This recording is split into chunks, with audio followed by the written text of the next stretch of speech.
dari kelompok 3 kelas E yang beranggotakan 7 orang. Di sini kami sedang melakukan penelitian atau survei lapangan di Balai Benih Ikan atau BBI yang berada di Kota Tasikmalaya. Tepatnya di Jalan Kadung Pugur nomor 42.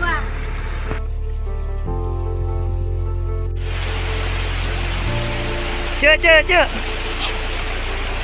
Perkenalkan, saya Yesika Rahmakana dengan NPM 225009158 dari kelas E kelompok 3. Kenalkan, nama saya Faid Muhammad Jaim Asami dengan NPM 235009147 dari kelas E kelompok 3.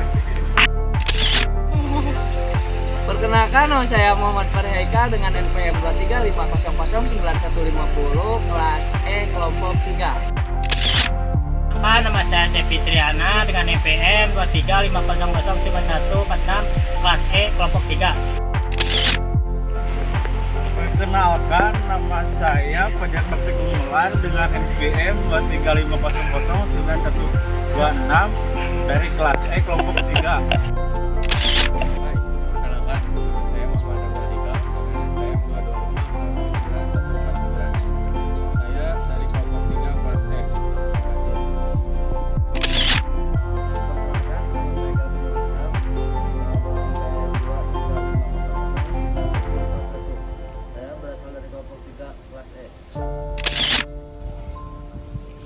Selamat datang di dunia ikan nila.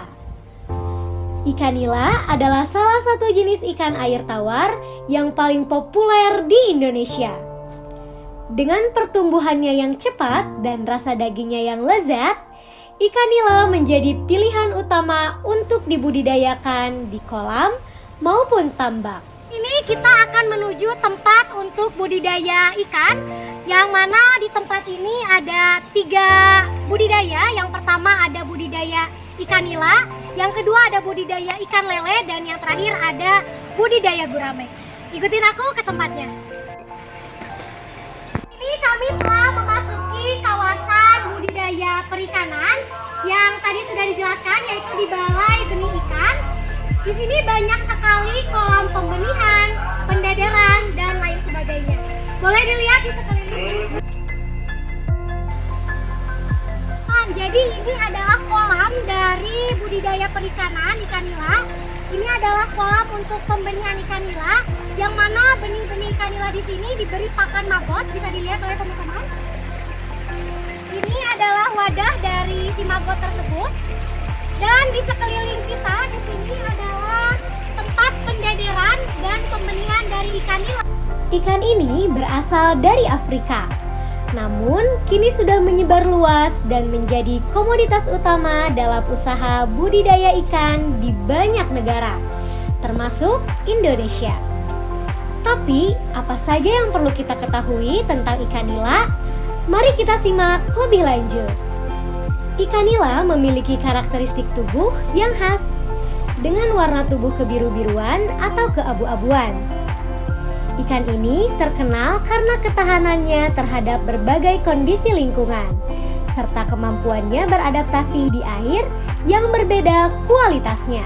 Teman, perlu diketahui bersama bahwa di dalam budidaya perikanan pasti mengalami yang namanya problem atau masalah, yang mana masalah di sini banyaknya keong-keong, bila boleh dilihat oleh teman-teman semuanya. Banyaknya keong-keong dan telur keong di sekitar area kolam tempat pembenihan dari ikan nila.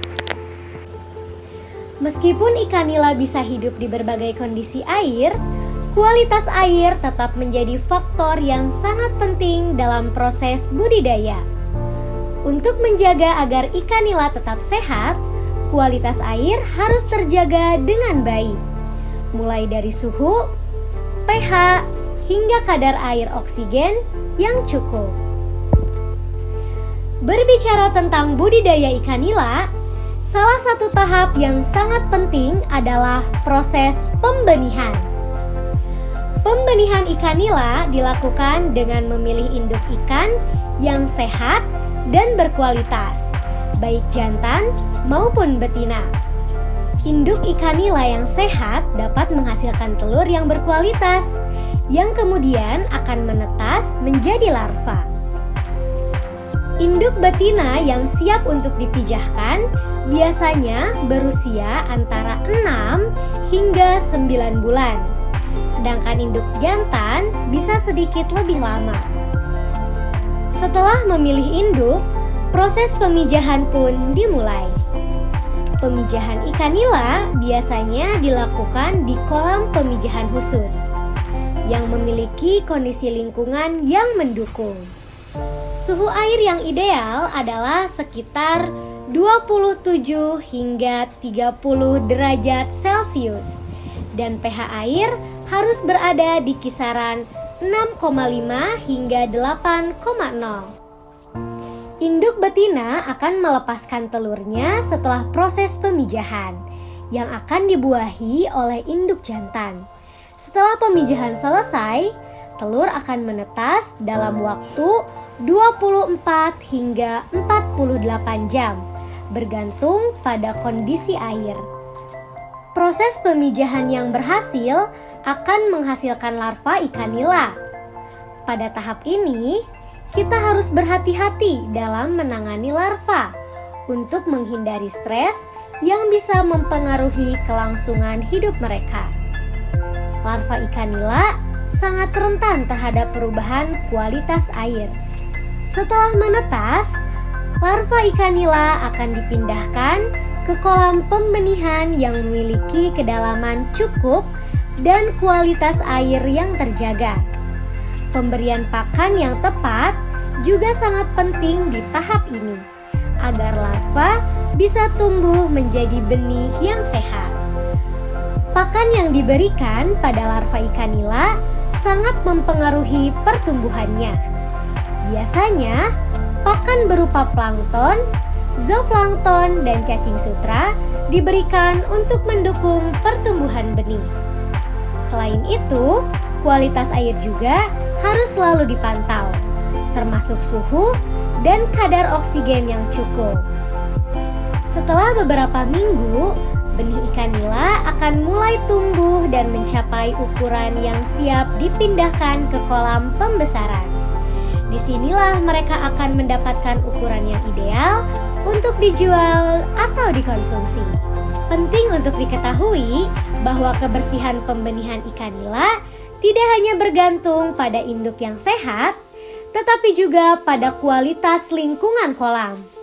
Dengan pemantauan rutin terhadap kualitas air, pakan, dan kesehatan ikan, kita juga dapat menghasilkan benih ikan nila yang berkualitas. Selain itu, pemeliharaan dan perawatan yang baik selama proses pembenihan sangat berpengaruh terhadap hasil akhir. Balai Benih Ikan berkomitmen untuk menghasilkan benih ikan nila terbaik dan dapat mendukung kesuksesan pembudidaya ikan di seluruh Indonesia. Dengan segala perhatian terhadap detail dan kualitas, pembenihan ikan nila yang bertujuan untuk menghasilkan benih yang sehat juga untuk mendukung ketahanan pangan dan ekonomi masyarakat.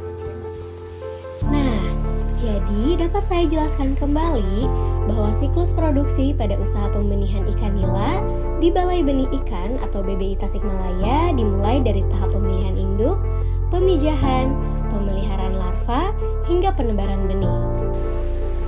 Di tahap pemilihan induk ikan nila yang digunakan untuk pemijahan biasanya berumur 1-2 tahun dan memiliki kualitas genetik yang baik.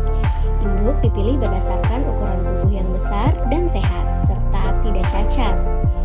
Pengelolaan kualitas induk juga sangat penting untuk menghasilkan benih yang berkualitas. Di tahap pemijahan, proses pemijahan ini akan dilakukan di kolam pemijahan yang dilengkapi dengan sistem sirkulasi air yang baik. Lalu setelah induk disatukan dalam kolam pemijahan, proses pemijahan dapat berlangsung selama 1-2 hari. Nah, telur ikan nila yang dihasilkan kemudian akan dipindahkan ke media penetasan. Lalu selanjutnya, telur ikan nila akan diletakkan di dalam wadah penetasan seperti akuarium atau kolam-kolam kecil yang dilengkapi dengan aerasi untuk memastikan pasokan oksigen. setelah 1-2 hari telur menetas menjadi larva. Nah, larva yang baru menetas ini akan diberi pakan berupa plankton atau pakan buatan yang sesuai. Selama fase ini, perawatan sangat penting untuk menjaga kualitas air dan pakan agar larva bisa tumbuh dengan optimal. Untuk selanjutnya yaitu pembesaran benih, yang kemudian setelah larva berusia 3-4 minggu dan tumbuh menjadi benih ikan nila, benih kemudian akan dipindahkan ke kolam pembesaran untuk proses pembesaran hingga mencapai ukuran benih siap jual. Selama pembesaran, ikan harus dipantau secara rutin untuk memeriksa kesehatan dan menghindari terjadinya kematian massal. Lalu yang terakhir yaitu pemasaran benih, yang dimana benih ikan nila yang telah siap dipasarkan kemudian akan dijual ke peternak atau pembudidaya ikan nila lainnya. Nah, proses pemasaran ini melibatkan komunikasi yang baik dengan pasar lokal maupun regional.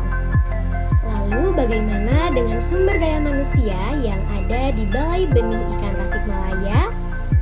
Nah, jadi sumber daya manusia yang terlibat di Balai Benih Ikan Tasikmalaya terdiri dari tenaga ahli dalam bidang aquacultur seperti teknisi pembenihan, pengelola kolam, dan ahli gizi ikan. Lalu adanya pelatihan secara berkala yang dilakukan untuk meningkatkan keterampilan dan pengetahuan tentang teknik budidaya ikan yang baik dan benar. Juga keterampilan manajerial sangat diperlukan untuk mengelola aspek keuangan dan pemasaran. Untuk sekarang kita akan beralih ke aspek pasar. Nah, untuk aspek pasarnya sendiri, pasar untuk benih ikan nila ini umumnya terdiri dari para pembudidaya ikan nila, baik itu skala kecil hingga menengah. Nah, Balai Benih Ikan Tasikmalaya ini biasanya menjalin hubungan kerjasama dengan para pembudidaya ikan di sekitar wilayah Tasikmalaya dan sekitarnya. Lalu, adanya permintaan yang stabil dari para pembudidaya ikan membuat usaha pembenihan ikan nila ini memiliki prospek yang baik. Selain itu, pemanfaatan platform digital dan pemasaran online dapat meningkatkan jangkauan pasar ke daerah-daerah lain, seperti halnya Banten, Jakarta, Bandung, dan lain sebagainya. Di sini juga kami menganalisis mengenai tentang profitabilitas usaha. Nah, jadi profitabilitas usaha di Balai Benih Ikan Tasikmalaya ini cukup menguntungkan, teman-teman. Misalkan, dalam satu siklus produksi di Balai Benih Ikan Tasikmalaya dimulai dengan 1000 induk ikan nila. Dan setelah proses pemijahan akan menghasilkan 500.000 telur yang sekitar 70% atau 350.000 telur berhasil menetas menjadi larva. Untuk dananya sendiri yaitu berasal dari Dinas Pertanian, Kehutanan, dan Perikanan, yang mana Balai Benih Ikan Tasikmalaya ini memang dinaungi oleh Dinas Pertanian, Kehutanan, dan Perikanan Kota Tasikmalaya. Nah, jadi untuk biaya produksi pakan dan perawatan itu berkisar di 5 juta rupiah untuk pakan ikan, dan untuk pengelolaan air, tenaga kerja, listrik, dan sebagainya itu berkisar di 3 juta rupiah, dan untuk total biaya produksi yaitu 8 juta rupiah. Untuk pendapatan atau penjualan benihnya yaitu benih ikan nila yang dijual berjumlah 300.000 benih dengan harga 1.500 per ekornya. Jadi untuk total pendapatan dari Balai Benih Ikan Tasikmalaya ini tinggal dikalikan saja, yaitu 300.000 benih dikali dengan 1.500 rupiah. Jadi total pendapatannya adalah 450 juta rupiah. Dengan keuntungan bersihnya, kita tinggal mengurangi pendapatan dengan biaya produksi, yaitu 450 juta rupiah dikurangi dengan 8 juta rupiah, yaitu keuntungan bersih dari pendapatan di Balai Benih Ikan Tasikmalaya adalah 442 juta rupiah. Dan terakhir, kita akan membahas mengenai tentang permasalahan dan strategi pemecahan masalah untuk hama dan penyakit pada ikan nila. Jadi, salah satu permasalahan yang sering terjadi dalam usaha pembenihan ikan nila adalah serangan penyakit dan kualitas lingkungan yang kurang baik, terutama terkait dengan hama dan penyakit pada ikan nila. Penyakit seperti penyakit putih pada ikan, kutu ikan, serta infeksi bakteri sering menjadi ancaman. Penyebabnya karena apa?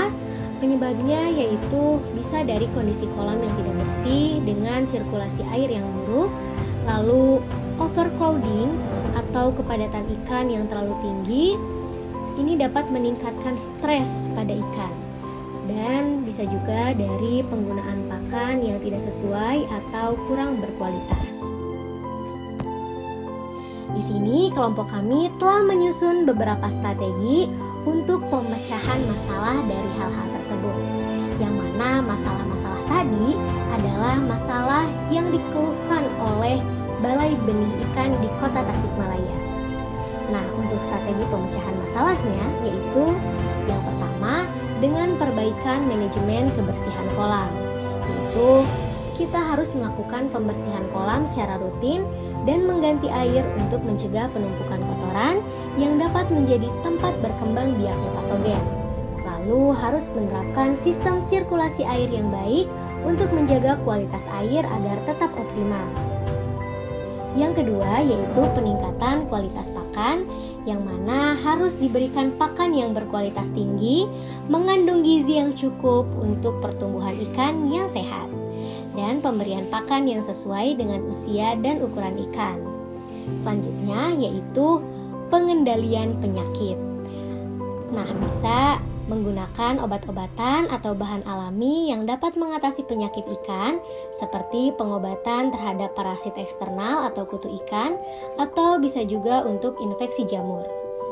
Dan bisa melakukan karantina ikan yang menunjukkan gejala sakit atau mencegah penularan ke ikan yang lain.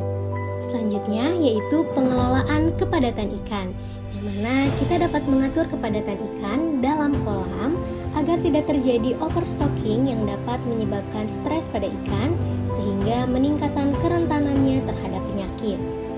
Dan yang terakhir yaitu pendidikan dan pelatihan dari sumber daya manusia.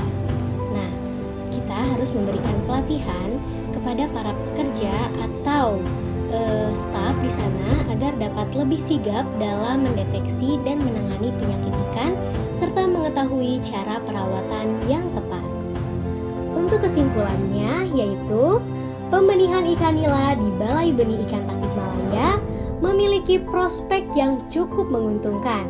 Dengan siklus produksi yang terorganisir dengan baik, pengelolaan sumber daya yang optimal, serta perhatian terhadap masalah kesehatan ikan, usaha ini bisa berkembang dengan baik. Keuntungan yang signifikan bisa diperoleh jika pengelolaan usaha dilakukan secara profesional dan efisien. Terima kasih telah mengikuti perjalanan kami dalam dunia pembenihan ikan nila. Dengan pendekatan yang benar, kami yakin dapat terus mendukung keberlanjutan budidaya ikan nila di masa depan. Mari kita dukung bersama-sama kemajuan usaha pembenihan ikan nila untuk masa depan yang lebih baik.